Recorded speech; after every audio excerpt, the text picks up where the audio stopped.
অনুশীলনী 9-এর উদাহরণ 3 নম্বর প্রশ্নের দিকে যদি আমরা লক্ষ্য করি তাহলে দেখতে পাই tan = 4/3 হলে এই কোণের অন্যান্য ত্রিকোণমিতিক অনুপাত সমূহ নির্ণয় করো। এখানে tan এর মান দেওয়া আছে 4/3, বের করতে হবে এই কোণের অন্যান্য ত্রিকোণমিতিক অনুপাত কি? সাইন, কস, কোসেক, সেক, কট, এগুলা প্রত্যেকটির ত্রিকোণমিতিক অনুপাত, অর্থাৎ এই ত্রিকোণমিতিক অনুপাত এই কোণের ত্রিকোণমিতিক অনুপাতগুলো নির্ণয় করতে বলছে। তাহলে tan এর মান দেওয়া আছে 4/3, এটা থেকে বাকিগুলোর মান বের করতে হবে। তাহলে এখন tan a/4/3, আমাদের tan এর সূত্র হচ্ছে লম্ব বাই ভূমি। এখন লম্ব আর বাই ভূমি কোনটা হবে, এটার জন্য আমরা আগে ত্রিভুজ আঁকতে হবে এ বি সি। আমরা এই কোণের ক্ষেত্রে এই কোণের বিপরীত রাশি হবে লম্ব, তাহলে বিসি হবে লম্ব আর এ বি হবে ভূমি, তা আর এসি হবে অতিভুজ। তাহলে আমরা লিখতে পারি বিসি বাই লম্ব বাই ভূমি। তাহলে এ কোণের বিপরীত রাশি লম্ব, তাহলে লম্ব হচ্ছে বিসি আর ভূমি হচ্ছে এবি, তাহলে বিসি বাই এবি। এখন বিসি বরাবর আছে 4, তাহলে 4 একক, আর এবি বরাবর আছে 3, তাহলে 3 একক। এখন আমাদের বিসির মান পেয়ে গেছি আর এবির মান পেয়ে গেছি। এখন বের করতে হবে এসির মান, অতিভুজের মান।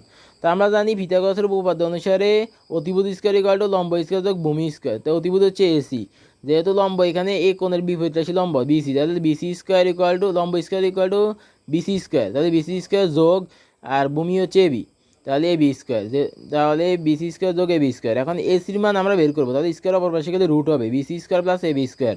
এখন বিসির মান হচ্ছে 4 আর এবির মান হচ্ছে 3, তাহলে 4 স্কয়ার প্লাস 3 স্কয়ার। এখন 4 স্কয়ার মানে 16 আর 3 স্কয়ার মানে 9। এখন 16 আর 9 যোগ করলে হবে 25, তাহলে √25 মানে 5 একক। এখন এসির মান আমরা পেয়ে গেছি 5 একক। এখন ত্রিভুজ আরেকটা কি এ বি সি, যেখানে বি কোণ 90 ডিগ্রি, সি কোণ সি একটা কোণ আর এ একটা কোণ।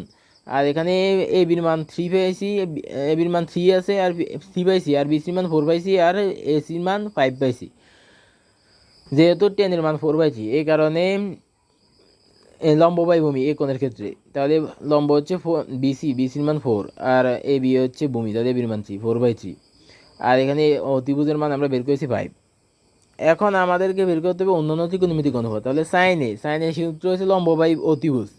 তো এখন এই কোণের ক্ষেত্রে লম্ব হবে বিসি আর অতিভুজ হচ্ছে এসি, ভূমি হচ্ছে এবি, তাহলে লম্ব হচ্ছে কি এই কোণের বিপরীত রাশি বিসি, তাহলে বিসি বাই অতিভুজ হচ্ছে এসি, তাহলে বিসি বাই এসি, তাহলে বিসি বাই এসি। বিসির মান হচ্ছে 4 আর এসির মান হচ্ছে 5, তার মানে সাইনের মান হচ্ছে 4/5। এখন বের করতে হবে কোসেকে, সাইনের বিপরীত হচ্ছে কোসেকে, তাহলে 5 উপরে 4 নিচে, 5/4, কারণ সাইনের বিপরীত কোসেকে। সাইনের যেই মান এটার বিপরীত মান হবে কোসেকের মান, তাহলে 5 উপরে 4 নিচে, 5/4। এখন বের করবো কসের মান। কসের সূত্র হলো ভূমি বাই অতিভুজ। তাহলে এখানে ভূমি কোনটা, এ কোণের বিপরীত রাশি হচ্ছে লম্ব, বাকিটা ভূমি, তাহলে ভূমি হচ্ছে এবি আর লম্ব হচ্ছে বিসি, তাহলে ভূমি হচ্ছে এবি। এখন ভূমি বাই অতিভুজ, তাহলে এবি বাই এসি, এবির মান হচ্ছে 3, এবির মান 3, এসির মান হচ্ছে 5, তাহলে 3/5। এখন কসের মান যদি 3/5 হয়, সেকের মান কী হবে? কসের বিপরীত হচ্ছে সেকে, তাহলে 5 উপরে 3 নিচে, তাহলে 5/3। এখন কটের মান বের করবো। কটের মান হচ্ছে ভূমি বাই লম্ব, কটের সূত্র হচ্ছে ভূমি বাই লম্ব। তাহলে এখন এ কোণের ক্ষেত্রে বিপরীত রাশি হবে এ বরাবর বিপরীত রাশি হবে লম্ব, তাহলে বিসি হচ্ছে লম্ব, এ বি হচ্ছে ভূমি আর এসি হচ্ছে অতিভুজ।